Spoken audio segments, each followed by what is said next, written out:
अस्सलामुअलैकुम। आप देख रहे हैं मेरे YouTube channel cooking with Nazia Azmat. आज मैं फिर हाज़िर हूँ एक न्यू रेसिपी के साथ।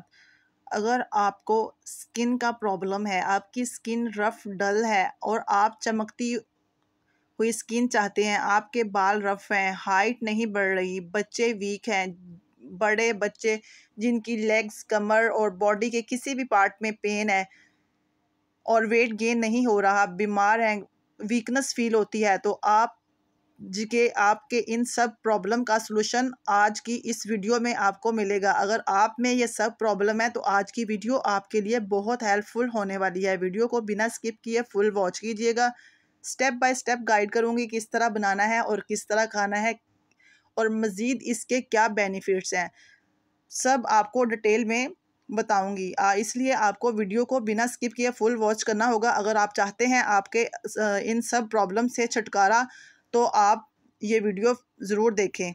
अगर आप में भी, आपके जिस्म में भी पेन है, स्किन का प्रॉब्लम है, हाइट नहीं बढ़ रही, बच्चे वीक हैं, लेग्स में पेन है, कमर में पेन है, वीकनेस फील होती है, तो ये रेसिपी आपके लिए एक गिफ्ट है। 1 कप ले लिया है मैंने साबूदाना, जिसे मैं अच्छे से पहले साफ़ करूँगी। साफ़ करने के बाद इसे हम 2-3 पानी से वॉश करेंगे। वॉश करने के बाद 2 घंटे के लिए इसे भिगोकर रखेंगे और इसमें पानी इतना ऐड करेंगे कि साबूदाना से 1 इंच पानी ऊपर होना चाहिए। तो ये जो 1 इंच पानी ऊपर होगा तो सारा साबूदाना पानी जज़ब कर लेगा और इसी दौरान साबूदाना बहुत सॉफ्ट हो जाएगा। एक मैंने ले लिया है पैन, उसमें मैं ऐड करूँगी 1 लीटर कच्चा दूध। फुल फैट मिल्क यूज़ कर रही हूँ, घर का दूध है, दूध प्योर होना चाहिए। जितना प्योर दूध होगा उतनी ही हमारी खीर अच्छी बनेगी। तो 1 किलो मैंने दूध ले लिया है और उसे पकने के लिए रख दिया है। जब दूध में बॉयल आना स्टार्ट हो जाएगा, दूसरी तरफ जो साबूदाना हमने लिया था वो भी अच्छे से सॉफ्ट हो चुका है, बिल्कुल पानी इसमें अब्ज़ॉर्ब हो गया, थोड़ा हल्का सा पानी है तो इसे हम रहने देंगे। दूध में बॉयल आ चुका है, अब इसमें मैं ऐड कर दूँगी इलायचियाँ 4-5 तोड़कर। आप इलायची पाउडर भी यूज़ कर सकते हैं, सब्ज़ इलायची, छोटी इलायची जिसे कहा जाता है। अब मैंने ऐड कर दिया है इसमें भिगा हुआ साबूदाना। मिक्स करेंगे, मिक्स करने के बाद हम इसे हल्की आँच पर पकने देंगे 10-15 मिनट के लिए। इसी दौरान हमारा साबूदाना के जो दाने होंगे वो ट्रांसपेरेंट हो जाएंगे और इसको हमने कितना थिक करना है, इसलिए ये सब जानने के लिए वीडियो को फुल वॉच करना होगा। और मज़ीद इसमें हम क्या इंग्रेडिएंट ऐड करेंगे जिससे हमारी खीर बहुत ही टेस्टी होगी। अगर आपके बच्चे वीक हैं तो आप इनको बच्चों को ज़रूर दें। उनकी हाइट नहीं बढ़ रही, वीक हैं, उनका वेट गेन नहीं हो रहा, तो आप उनको ज़रूर दें और अपनी डाइट में इसे ज़रूर शामिल करें, क्योंकि ये कैल्शियम से भरपूर है, ताकत का ख़जाना है। इसे खाने से आपको अपनी सेहत में बहुत फ़र्क फ़ील होगा, आप हेल्दी हो जाएंगे अगर वीक हैं तो। अगर हेल्दी हैं तो इसे यूज़ करने से मज़ीद हेल्दी हो जाएंगे। आपके तमाम प्रॉब्लम का सलूशन इसमें है। और दूसरी तरफ मैंने ले ली है चीनी, 1/2 कप मैंने चीनी ली है। आप अपने टेस्ट के अकॉर्डिंग कम ज़्यादा कर सकते हैं, जितना आप मीठा खाते हैं उतना ही आप यूज़ करें।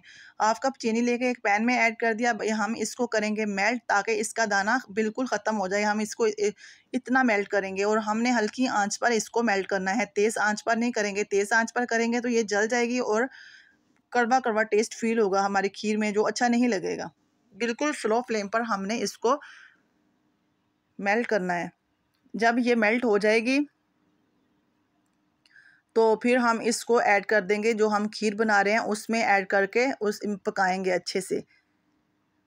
साबूदाना एक लकड़ी होती है और इसे जदीद मशीनरी के ज़रिए दानों में कन्वर्ट किया जाता है और इसके फ़ायदे बहुत हैं। अल्लाह ताला ने जो चीज़ भी हमारे लिए बनाई है ना, उसमें बहुत फ़ायदे रखे हैं। इसमें बहुत फ़ायदे हैं, आप गूगल कीजिएगा, आपको पता चलेगा कि साबूदाना के कितने फ़ायदे हैं। मैं इसलिए बता रही हूँ कि हमारे बाज़ बहन भाई, उनको इसके बारे में इतनी अवेयरनेस नहीं होती। जब कोई चीज़ आती है, कोई बताता है तभी पता चलता है, तो यूज़ करते हैं तो फ़ायदा होता है, तो वो अपनी रूटीन में ऐड कर लेते हैं। मुझे भी नहीं पता था, मैंने यूज़ किया, इसके फ़ायदे हुए बहुत, तो मैं रेसिपी शेयर कर रही हूँ कि हमारे साथ-साथ किसी और का भी भला हो जाए। तो मैंने ऐड कर दिया है, जो चीनी हमने मेल्ट की थी वो इसमें ऐड कर दिया। बहुत अच्छा कलर इससे, आप डायरेक्ट चीनी भी ऐड कर सकते हैं। ये मैंने इसलिए ऐसे ऐड किया कि इससे कलर बहुत अच्छा आएगा और बच्चे बड़े शौक से खाएँगे। और कुछ मैंने इसमें ड्राई फ्रूट ऐड कर दिए हैं, बादाम, पिस्ता और काजू। आपके पास जो अवेलेबल हो आप वो ऐड कर सकते हैं और जो ना पसंद हो आप उसको स्किप कर सकते हैं। ये ऑप्शन है, चाहें तो ऐड करें, चाहें तो स्किप कर दें। अब हम खीर को इतना पकाएँगे कि ये थिक हो जाए, ना ही हमने इसको बहुत ज़्यादा थिक करना है, ना ही बहुत पतला रखना है और इसकी नॉर्मल सी कंसिस्टेंसी होनी चाहिए। इस तरह की इसकी कंसिस्टेंसी होनी चाहिए। इसे बनाने के बाद हम करेंगे ठंडा, फिर हम इसको करेंगे डिश आउट।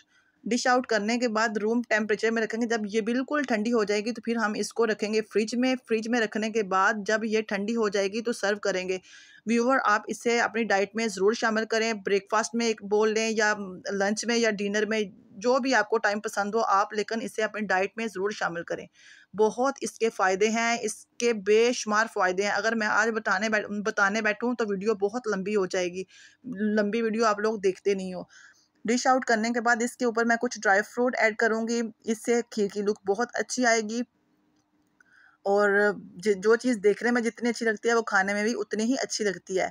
तो खीर हो चुकी है हमारी माशाल्लाह तैयार। बनाइएगा, ज़रूर ट्राई कीजिएगा और रेसिपी पसंद आए तो वीडियो को लाइक शेयर करें, चैनल को सब्सक्राइब करें। मुझे दीजिएगा इजाज़त। मिलेंगे एक न्यू रेसिपी के साथ इंशाल्लाह। तब तक के लिए अपना अपने प्यारों का बहुत ख़्याल रखिएगा और हमें दुआओं में याद रखिएगा। अल्लाह हाफ़िज़।